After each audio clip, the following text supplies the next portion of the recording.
It started with a storm, not the kind outside, but the kind that bruised quietly inside your gut, turning everything sour before you even understood why. Emily was acting weird, sure, but weird in a way that didn't scream alarm at first. More like something was off, but maybe I was imagining it. It was the little things. Too many girls' nights for someone who never really liked her friends that much. A sudden obsession with her appearance when she used to be the type to roll out of bed and call it a day. And the worst part? She wasn't even hiding it well. The night everything cracked open, I was supposed to be out of town on a business trip. Flight booked, bags packed. I even kissed her goodbye that morning. But the universe has a twisted sense of humor because my flight got cancelled before I even made it to the airport. I didn't call to tell her, no reason, just one of those gut feelings that tells you to shut up and let things play out. I got home around 8:30. The house was dark, too dark for someone who was supposed to be home. Her car was in the driveway. I stepped inside, and immediately, something felt wrong. You ever walk into a room and just feel the air shift? That was this. The place smelled different, not bad, just different, like cologne I didn't own, mixed with the faintest trace of wine. I didn't make a sound, I just stood there listening. A shuffle, a quiet laugh, hers, but softer, lower, like she was trying to keep it down. And then, the sound that made my stomach drop, the distinct creak of our bedroom floor. I moved without thinking, just walked straight down the hall, my heart punching against my ribs so hard I could barely breathe. When I pushed the door open, the bed was empty, the lights were off, and the air still smelled like wine, and someone else. Then, another sound, the bathroom door clicking shut. I don't know what I expected, but I sure as hell didn't expect Emily to come out alone. She froze when she saw me, blinked, like I was a hallucination. "What are you doing here?" she asked, her voice too high, too bright, like this was normal, like she wasn't standing in front of me in a silk robe I knew she didn't put on for herself. "I live here," I said, watching her closely. She forced a laugh, raking a hand through her hair. "Jesus, you scared me," she said. I said nothing, just let the silence stretch between us like a loaded gun. A beat too long. She glanced over her shoulder toward the bathroom door. "Who's in there?" My voice came out calmer than I felt. Her head snapped back to me. "What?" "No one." I took a step forward. She took a step back. "Emily," I said. "No one's in there," she said again, but this time, her voice cracked, and that's when I knew. I reached for the handle. She grabbed my arm. "Wait." Too late. I threw the door open, and standing there, looking just as frozen and guilty as her, was my best friend. I stared at him. He stared at me. The room shrank, the air too thick to breathe. My best friend was standing in my bathroom in nothing but his jeans, his belt half undone. He didn't speak, either did she, because what the hell do you say in a moment like that? My brain short-circuited. There was no build-up, no grand moment of realization, just pure, raw instinct kicking in.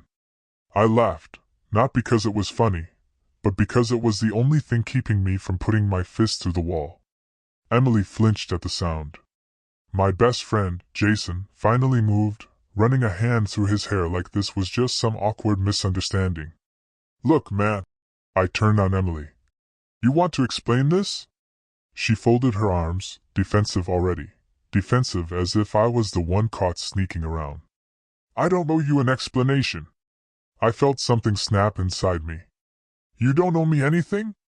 Are you kidding me? You're standing here half-dressed with him." "Oh, don't be dramatic."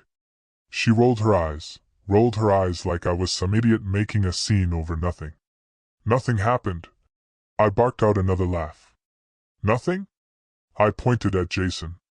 "So he just magically appeared in our bathroom?" "What, he got lost on his way to the kitchen." Jason opened his mouth, but I cut him off. "Actually, you know what?" "No." "Shut up. I don't want to hear a damn word from you." He clamped his jaw shut, smart. Emily groaned like she was the one suffering. "You're acting crazy." That did it. That single sentence lit something white-hot in my chest. I'm acting crazy? I took a step closer. You tell me you're home alone. You have him hiding in the bathroom. You stand here lying to my face, and I'm the crazy one? She scoffed, arms still crossed like she couldn't be bothered with any of this. I just needed space, okay? Space? I couldn't trust myself to speak. My hands curled into fists at my sides, my pulse roaring in my ears. I turned away, grabbed my keys, and started walking. I had to. If I didn't leave that second, I wasn't sure what I was capable of. Behind me, her voice rose. Where are you going? I didn't answer. Fine. Leave, she snapped. Run away like you always do. That stopped me cold. I spun around. Run away? I repeated. I work 10-hour days to pay for this house. I put up with all your moods, your complaints, your constant bullshit, and I'm the one running away? Her lip curled, but she had no comeback. Jason, who had wisely stayed quiet, took that moment to grab his shirt off the counter. I should go, he said. I turned my glare on him. Yeah, you should. He didn't even try to apologize. He just slipped past me and out the door. Emily sighed dramatically, brushing past me to pour herself a glass of wine like this was just another Tuesday night. I watched her, my stomach twisting. I don't even know who you are anymore, I muttered. She took a sip, then met my eyes over the rim of her glass. Maybe you never did. I stood there, staring at her like she was some stranger who had wandered into my house and made herself comfortable. And maybe that's exactly what she was now, a stranger. A woman I had known for years, but at the same time, someone I clearly never knew at all. Emily took another slow sip of her wine, completely unfazed, unbothered, like she hadn't just been caught hiding my best friend in our damn bathroom. I waited for something, an apology, an excuse, even a fake tear or two, something to show that she felt even an ounce of guilt. Instead, she tilted her head and smirked. You look like you're about to explode, she said, almost amused. I exhaled sharply through my nose, trying to keep my hands from shaking. That's what you have to say right now, she shrugged. I mean, what do you want me to say? A red-hot rage clawed up my throat. How about the truth? She let out a breathy, exaggerated laugh like I had just said the most ridiculous thing. Oh my God, you sound like some dramatic TV husband. I took a step forward. She didn't move. Didn't shrink back. Just stared at me over the rim of her wine glass, waiting for me to say something else she could mock. What happened to you? I finally asked, quieter this time. That made her scoff. What happened to me? Nothing happened to me, Daniel. I just got tired. Tired? I repeated the word like it was foreign. Tired of what? She swirled the wine in her glass, watching it like it was more interesting than me. Tired of feeling like I'm married to a stranger. I almost laughed at the sheer audacity. Oh, that's rich. You're the one sneaking around with my best friend, and I'm the stranger? She met my gaze, dead serious now. Yeah, because you're never here, Daniel. You're always working, always busy, always somewhere else. And I got sick of waiting. Something in my chest cracked. I had worked my ass off for her. Everything I did, the long hours, the overtime, the exhaustion. I did it all so we could have a good life, so she wouldn't have to stress. And now she was telling me that was the problem, that she felt neglected while she was sitting at home in a house I paid for, drinking wine I bought, while sneaking around with my best friend. I let out a bitter laugh. So your solution to feeling lonely was screwing Jason? She rolled her eyes. Oh, grow up. We didn't screw. I froze. Didn't she catch the slip-up fast enough? I tilted my head. You said didn't? Wouldn't. Not. Never. Which means what, Emily? That you just didn't get around to it yet? Her jaw tightened. I nodded slowly, understanding now. Right, got it. She huffed, shifting her weight. Look, I wanted independence, okay? I wanted space. I wanted to feel like me again.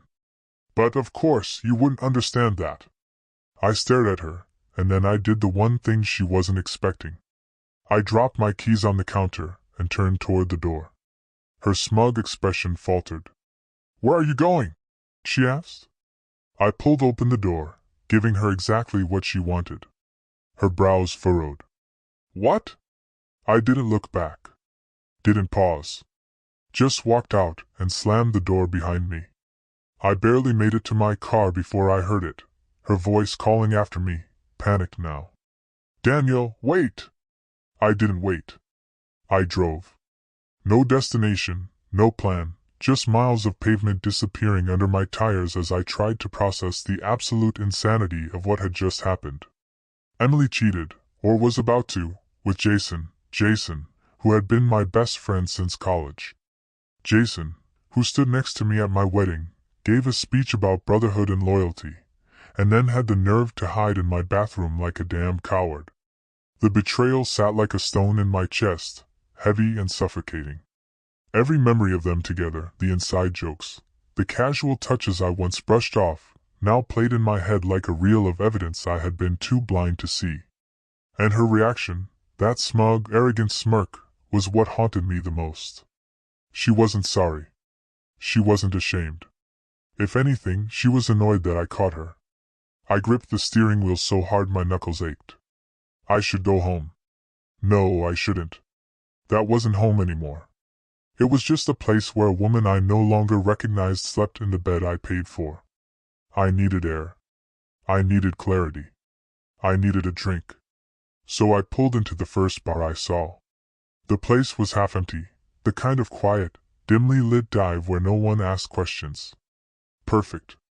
I slid onto a bar stool, ordered a whiskey neat, and downed half of it in one go. That's when my phone started ringing. Emily. I stared at her name flashing on the screen, my thumb hovering over the button. I wanted to answer. I wanted to ignore it.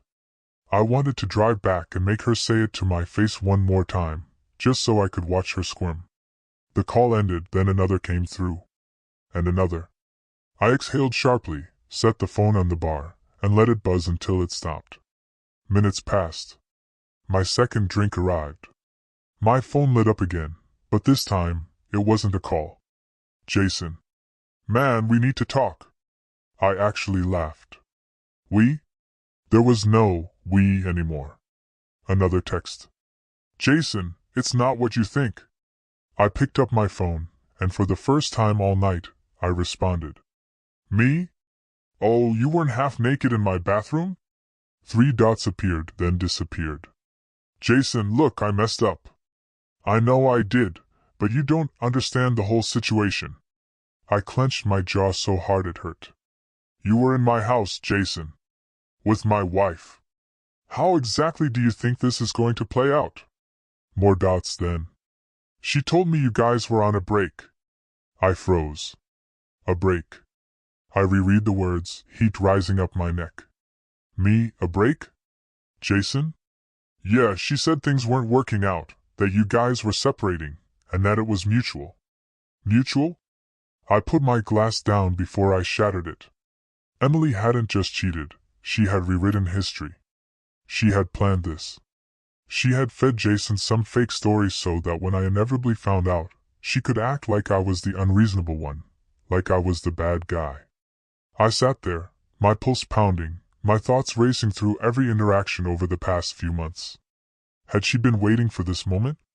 Had she been pushing me away on purpose, setting the stage so that when she finally got caught, she could flip the script and make me look like some absent, inattentive husband? My hands trembled with rage. I couldn't sit here anymore. I needed to do something. Say something. So I called her. She picked up on the first ring. Daniel. I didn't let her finish. We're on a break. Silence. Then, who told you that? I nearly shattered my phone in my grip. That's not true. Not, I would never say that. Just, who told you? I let out a slow, humorless chuckle. So it's true, Daniel? Save it. I grabbed my keys, heart racing. If that's the story you're going with, Emily, let's make it real. We're on a break. Fine. Now we really are. I hung up before she could answer.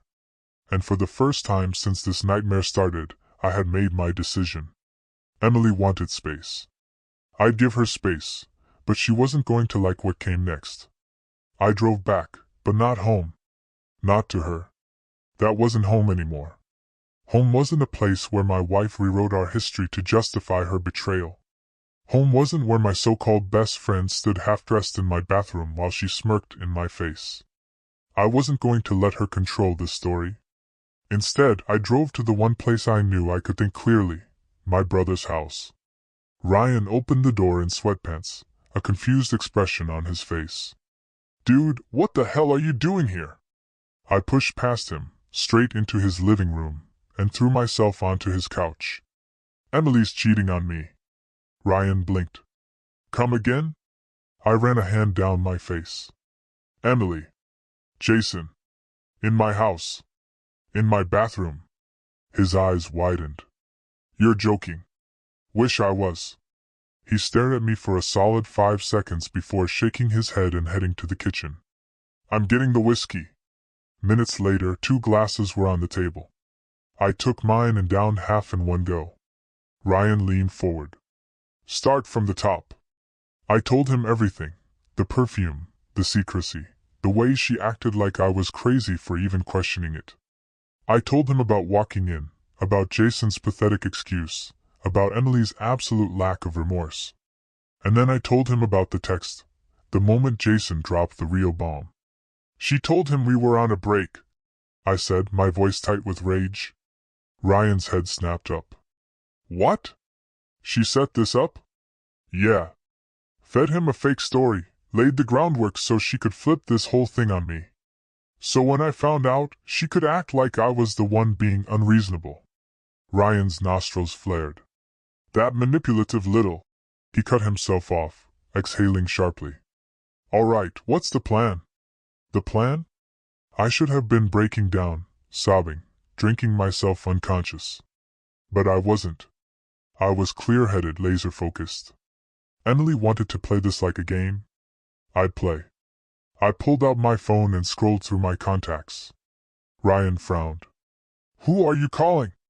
I smirked. "Our lawyer." Ryan sat back, impressed. That was fast. The phone rang, and when it picked up, I didn't hesitate. "Hey, Mike. I need to file for divorce." Silence on the other end. "Say less," Mike replied. I hung up and looked at Ryan. "Step 1, I'm done. I'm not begging. I'm not fighting for someone who threw me away. She wants independence? She's about to get it." Ryan nodded approvingly. "And step 2? I exhaled. "I'm going to make sure everyone knows exactly what kind of person she is." Ryan grinned. I like step 2. So did I. She thought she was in control. Thought she could lie and manipulate and come out on top. But she was about to learn exactly what happens when you push a man too far. The next morning, I woke up feeling something I hadn't felt in a long time, clarity. No more second-guessing. No more questioning if I was overreacting. Emily had made her bed, now she was going to lie in it. I grabbed my phone, half expecting another barrage of missed calls and texts from her, but there was only one message. "Emily, we need to talk." I almost laughed. I took my time getting up, stretching, feeling lighter than I had in months. Ryan was already up, frying bacon in the kitchen. He took one look at me and smirked. "You look like a man who just set his ex on fire and walked away from the explosion." "Not yet," I said, pouring myself a coffee. "But it's coming." Ryan slid a plate across the counter. "So, what's next?" I checked my phone again, rereading Emily's message. I could practically hear her voice, calm and controlled, like she had a plan, like she still thought she could spin this. I smiled to myself. "Oh, I'm going to talk to her," I said. "I just don't think she's going to like what I have to say." An hour later, I was back at the house. I didn't knock. My house, my rules. Emily was sitting on the couch, legs crossed, looking perfectly composed, except for the wine glass in her hand at 10 a.m. She raised a brow. So you decided to stop ignoring me? I stayed standing, hands in my pockets. You wanted to talk, so talk. She sighed, like I was the one exhausting her. I don't know why you're acting like this, Daniel. We've been unhappy for a long time. You know that. I tilted my head. Unhappy? Sure, but I wasn't the one sneaking around and rewriting our history to justify it. Her lips pressed together. I didn't rewrite anything. I pulled out my phone and opened Jason's messages, then turned the screen toward her. He told me everything. For the first time, I saw something flicker in her expression, annoyance, regret. I wasn't sure, but it was gone in an instant. Her voice softened, almost patronizing. Daniel, I never meant to hurt you. Cut the bull. Her mouth snapped shut. I took a step closer. You didn't mean to hurt me? Then what did you mean to do, Emily? Because from where I'm standing, it looks a lot like you meant for me to find out this way. She blinked, caught off guard. I shook my head. No tears. No apologies. You were really banking on me losing my mind, weren't you? On me screaming and punching walls and looking like the unstable, neglectful husband so you could waltz out of here as the victim. She scoffed, standing abruptly. That's insane. I smirked. Is it? Her jaw tightened. I don't have to listen to this. No, you don't, I agreed, because I'm done talking. I pulled a folder out of my jacket and tossed it onto the coffee table. Divorce papers. Emily's whole body went still. She stared at them like they were a ticking bomb. You already filed this morning, I said, cutting her off. You wanted independence, Emily. Now you have it. Her hand clenched around the wine glass. You're not even going to fight for this? I let out a dry laugh. Fight for what? A woman who doesn't respect me? A marriage built on lies? No, Emily, you made your choice. I'm just giving you exactly what you wanted. She stood there, lips parted, like she didn't know whether to scream or beg. And for the first time, she looked afraid. Because this wasn't the reaction she expected. She wanted chaos. She wanted drama. But I was done playing her game. Emily didn't move. She just stood there, staring at the divorce papers like they were some kind of foreign object, like the idea of actual consequences had never crossed her mind. Daniel, she finally said, her voice softer now. Can we just talk? I almost laughed. Talk? Now? I crossed my arms. We're talking. You're free now, Emily. Free to be with Jason. Isn't that what you wanted? She flinched, and for a second, just a second, there was something in her eyes that looked a lot like panic. I never said that, she muttered. I shrugged. Didn't have to. Her actions did all the talking. She let out a sharp breath, running a hand through her hair. I was drunk. I wasn't thinking. It was a mistake. Which part? I asked, tilting my head. Lying to Jason about our break? Sneaking him into our house? Hiding him in the bathroom like a damn sitcom character? Or smirking in my face when I caught you? Her nostrils flared. You're twisting this. No, I cut in, stepping closer. You twisted this. You twisted everything.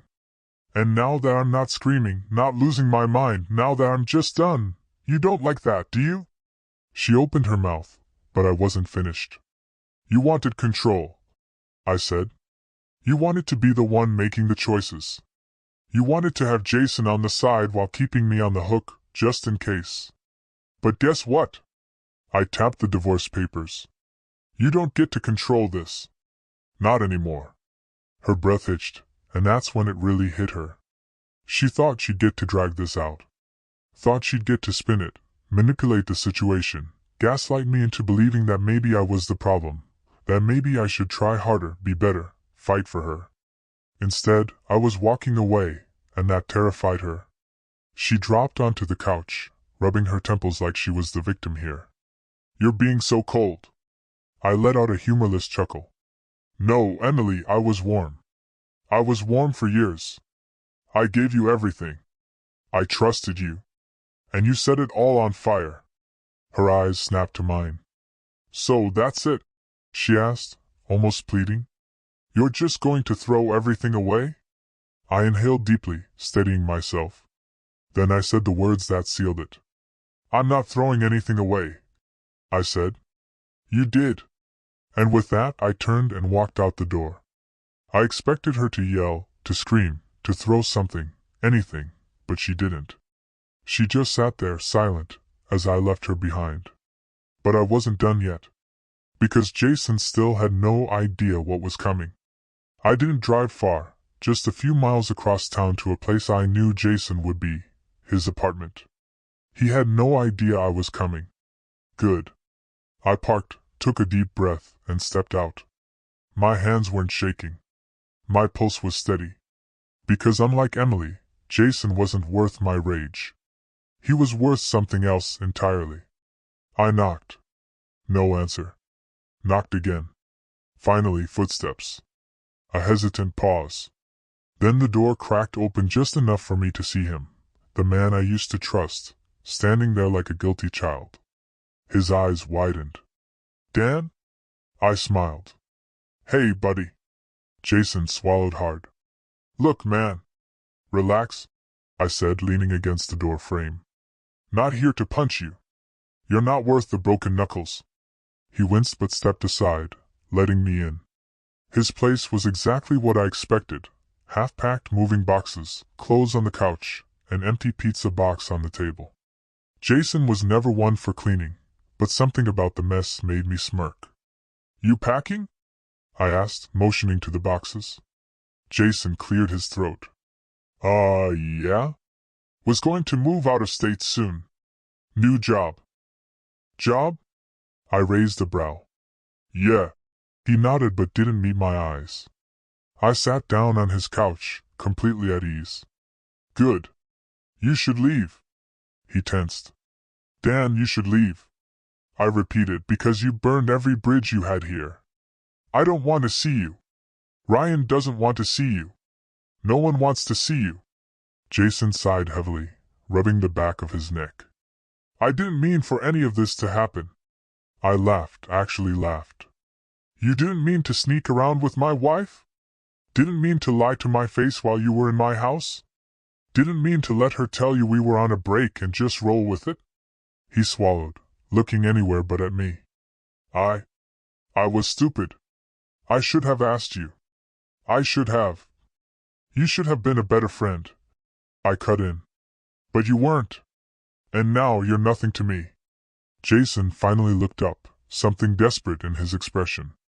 "Dan, man, come on, we've been friends for years." I leaned forward. "Not anymore." Silence. Thick, suffocating silence. Jason's mouth opened like he wanted to keep pleading, but I was already standing. I walked to the door, then paused. "Oh, and one more thing." He hesitated. "What?" I turned, met his eyes, and let my final words destroy him. "Emily never cared about you." Jason flinched like I'd slapped him. "What?" I shrugged. "She used you. Lied to you. And now that she knows I'm divorcing her, she's panicking." I smirked. "You know what that means, right?" Jason looked lost, like a man realizing far too late that he was just a disposable pawn. I gave him a slow, pitying nod. "She's going to run back to me." Jason's whole face crumpled. I smiled. "Enjoy the rest of your life, Jason." And with that I walked out. Emily thought she had power. Jason thought he had a chance. They were both about to learn exactly how wrong they were. I didn't have to wait long. Less than 24 hours after I dropped the divorce papers, Emily called. I ignored it. She called again. Ignored? Then came the texts. "Emily, can we talk? Emily, I think we made a mistake. Emily, Daniel, please." Oh, how the tables had turned. I sat back on Ryan's couch, watching the messages roll in. Ryan peeked over my shoulder and whistled. "Man, she is desperate." "She's predictable," I corrected. "She thought I'd beg.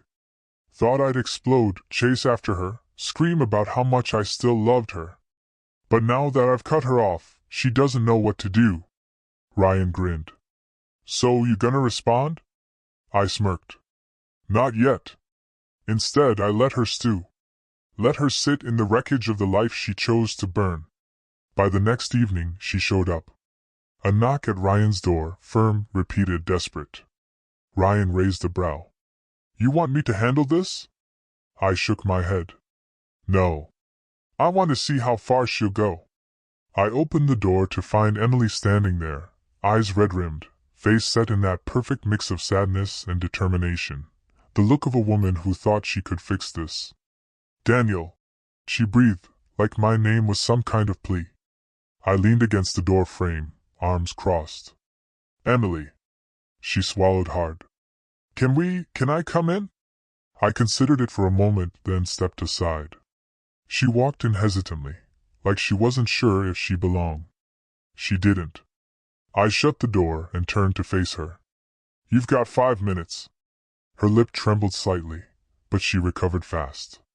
I don't want this, she said. I don't want a divorce. I almost laughed. So? She nodded quickly, stepping closer. I was confused, Daniel. I made a mistake. I thought I wanted space, but when you left I realized I don't. I need you. There it was, the shift, the panic. Emily never wanted me. She wanted the security I provided. The house, the finances, the control. And now that she was facing the cold reality of being truly alone, she was scrambling. I tilted my head. You claimed you wanted independence, I said slowly. But when I left, you pleaded for me to come back. She sucked in a sharp breath. That one hit. She stepped closer, reaching for my hand. I was wrong, Daniel. I love you. We can fix this. I let her touch my hand for exactly 2 seconds before pulling away. Her face crumpled. You don't love me anymore? She asked, voice small.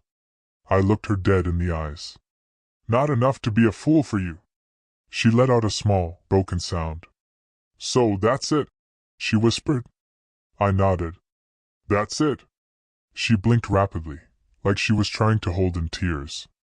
For a split second, I almost felt something, pity maybe. Then I remembered the smirk, the lies, Jason standing in my bathroom, half-dressed like he belonged there. No, I said.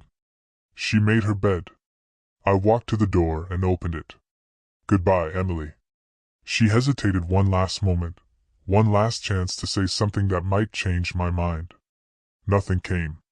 She stepped outside, turned back with one final pleading look. I held firm. Then, finally, she walked away. And as I shut the door behind her, I felt nothing but relief. The finality of it all settled over me like a quiet storm. No explosion. No shouting match. No dramatic last-minute confessions. Just the door closing. I exhaled. Ryan leaned against the kitchen counter, arms crossed. That was satisfying. I smirked. It was. He grabbed a beer from the fridge and tossed one to me. So what now? Good question, I said. For months, my life had revolved around Emily, figuring out what she was doing, what she was hiding, what was real and what was just another manipulation. But now, I cracked open the beer. Now I move on. And I meant it. Moving on looked different than I expected. It wasn't about finding someone new. It wasn't about revenge. It wasn't about proving anything. It was about freedom. Emily tried to call a few more times, but I never answered. Eventually, the calls stopped. I assumed she realized she had nothing left to bargain with. Maybe she thought Jason would comfort her, only to find out that he was just as disposable to her as she was to me. Good. Let them rot in the mess they made. The divorce was clean. Mike, my lawyer, made sure of that. We had a prenuptial agreement, so Emily walked away with exactly what she came in with, nothing. She tried to fight it, tried to guilt-trip me into giving her something, but I shut that down fast. Actions have consequences, I told her. This is yours. The papers were signed, and just like that, it was done. Jason? He left town within the month. Didn't even try to salvage what was left of his reputation. No one wanted anything to do with him. Not me. Not Ryan. Not any of the friends we had in common. Last I heard, he moved to some other city, probably hoping he could pretend none of this ever happened. Coward. And me? I rebuilt. I kept my job, kept my house, but changed everything else. Repainted the walls, got rid of the furniture she picked, cleared out every last reminder of the life we had built together. Because that life was a lie. And damn, did it feel good. 1 year later, I was sitting outside a coffee shop, reading a book, enjoying the quiet. No drama. No lies. Just peace.